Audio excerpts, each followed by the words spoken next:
Guys, এটা হলো বাংলাদেশের যে সাইটুলি নদী নির্মাণ সন কত এখানে লেখা বুঝতে পারতেছি না সংখ্যা। তো এখন আপনাদেরকে যা আমি দেখাবো তা ভয়ঙ্কর একটা জায়গা যেতে চলেছি। যদি দুর্ঘটনা ঘটে তো এই লাইভের মাধ্যমে আপনারা আমাদের ফ্যামিলিকে অন্তত জানাবেন। তো চলুন আজকে আমরা ওই জায়গায় যাই, চলেন। তো গাইস আসেন দেখেন আমার পিছু পিছু, যাই হোক একটু চুপ থাকবেন আপনারাও। হ্যাঁ, কথা কই। ভয়ঙ্কর জায়গা এটা, ঠিক আছে? দেখতেই পাচ্ছেন কি জায়গা দিয়ে যাইতে, ভয়ঙ্কর জঙ্গল। মাই গড, পড়ে গিয়েছিলাম। তো চুপ থাকতে হইব, কারণ এইদিকে ভয়ঙ্কর প্রাণী আছে। তো এখানে দেখতে পাচ্ছেন বিশাল খাত।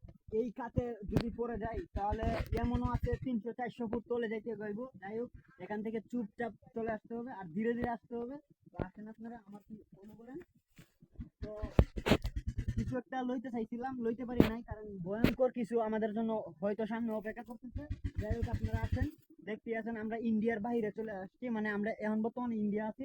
এই যে দেখছেন, এটা হচ্ছে বাংলাদেশের শেষ সীমানার যার যেটা মানে তার কাটার বেড়া। তার কাটার বেড়াটা বলে। আর যাই হোক, আমরা ইন্ডিয়া চলে আসছি, সামনে বিএসএফ থাকতে পারে, আমাদেরকে যে কোনো সময় শুট করে ফেলতে পারে। লুকিয়ে লুকিয়ে যেতে হবে আমাদের, তো সাবধানে।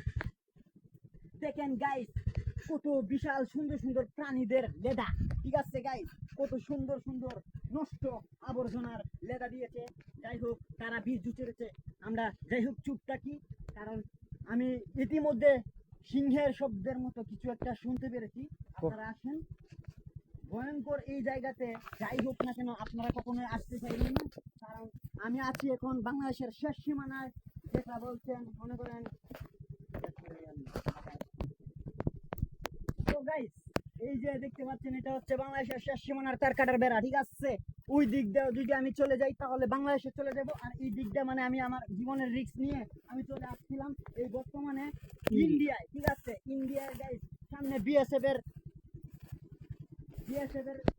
ঘর আপনাদেরকে। যাই হোক, আমরা এদিক দিয়ে এমন ভাবে চলে যাচ্ছি, হঠাৎ করে কোন সময় আমাদের উপরে ঘুরে চলে আসে, আমরা নিজেরাও ভাবতে পারি নাই। বিএসএফ যে কোনো জায়গা থেকে আমাদের উপরে আক্রমণ করতে পারে, তাই আমরা এখন এমন জায়গাতে এমন ভাবে চলে যাচ্ছি ইন্ডিয়াতে, মানে চুরি করে ঢুকছি। বুঝতে আছেন, পাসপোর্ট আছে তারপরেও আমরা চুরি করে ঢুকছি। এটার কারণ হচ্ছে আমাদেরকে এখন বর্তমানে মানে ইন্ডিয়াতে ঢুকার জন্য নিষেধ দিয়েছে। যাই হোক, তো বিশাল বড় বড় প্রাণীরা এখানে হাগু করে দিয়েছে। তো দেখতেই পাচ্ছেন, এই হাগু করার জায়গা দিয়ে আমরা চলে যাচ্ছি বিশাল একটি ভয়ঙ্কর জায়গাতে, যেখানে আছে বড় বড় প্রাণী। আপনাদেরকে দেখানোর চেষ্টা করতেছি, আপনারা সাথে থাকেন, চলে আসছেন। Guys, আমরা পেয়ে গিয়েছি